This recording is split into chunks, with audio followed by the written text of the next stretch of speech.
গাড়ি থেকে নেমে কেবল ঘোরাঘুরি শুরু করলাম, হঠাৎ করে দেখি মাথার উপরে অনেকগুলো কাক ডাকাডাকি শুরু করেছে। বুঝতে পারলাম না আসলে ঘটনা কি।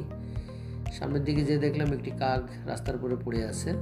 বুঝলাম কাকটা হয়তো কারেন্টে শর্ট খেয়ে নিচে পড়েছে অথবা গাড়ির সাথে অ্যাক্সিডেন্ট করেছে।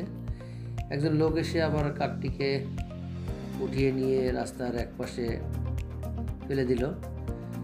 পাশে দেখছি একটি হরিণ ঘোরাঘুরি করতেছে, একটি না বেশ অনেকগুলো হরিণই আশেপাশে আমাদের চোখে পড়তেছে, স্বাধীনভাবে ঘুরে বেড়াচ্ছে। আমি হরিণটার কাছে যাওয়ার চেষ্টা করলাম, চলে গেল। খুব স্বাধীনভাবে হরিণগুলো ঘুরে বেড়াচ্ছে, খুব ভালো লাগলো বিষয়টা।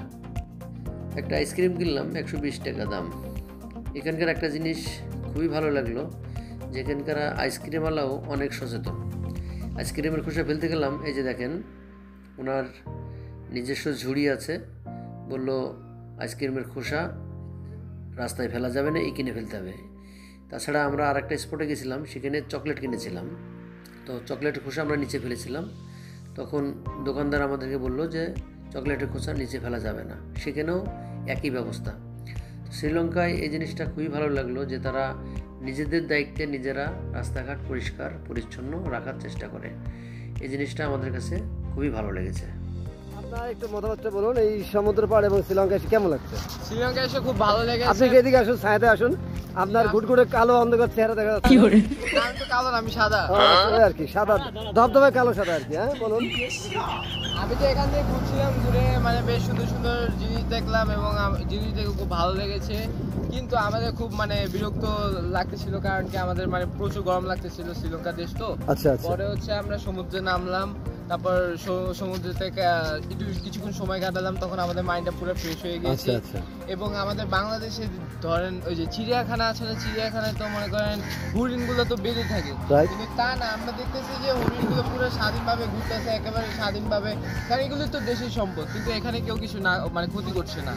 এটা হচ্ছে আমার অপিনিয়ন। আর শ্রীলঙ্কায় এখানে মানুষ খুবই ভালো, তাদের আন্তরিকতা খুবই ভালো, আমি আমার অপিনিয়ন থেকে যা দেখেছিলাম। ধন্যবাদ আপনাকে, আপনার চমৎকার মন্তব্য পেশ করার জন্য। হ্যাঁ, আমাদের আরেকটা ছোট্ট বাচ্চা আছে, নাম রাফি, মাহাদিন রহমান রাফি। সেও একই কারণে বাংলাদেশ থেকে শ্রীলঙ্কায় এসে একটা আন্তর্জাতিক কারাতে প্রতি অংশগ্রহণ করার জন্য, এবং অংশগ্রহণ এই প্যাকেজের একটা অংশ হিসাবে সাইট সিনের একটা ব্যবস্থা ছিল আজকে। সেই সাইট সিন হিসেবে আমরা একটা সমুদ্র পাড়ে এসেছি দেখার জন্য। সেই অভিজ্ঞতা আমরা তার কাছে নিচ্ছি। কেমন লাগছে তার? আপনার অভিজ্ঞতা কেমন লাগছে? শ্রীলঙ্কায় এসে অনেক মজা পাইলাম। এখানকার অনেক জায়গা সুন্দর। আমার কাছে সবচেয়ে বেশি ভালো লেগেছে যে যখন মানুষের রাস্তা পারাপারি যখন যায়, তখন গাড়িগুলো নিজের থেকে মানে তাদের অভিজ্ঞতা নিজের থেকেই তারা থেমে যায়। এই জিনিসটা আমার অনেক ভালো লেগেছে। ওকে, ধন্যবাদ। বাংলাদেশে এরকম থাকতো তাহলে না কি হইতো। ধন্যবাদ।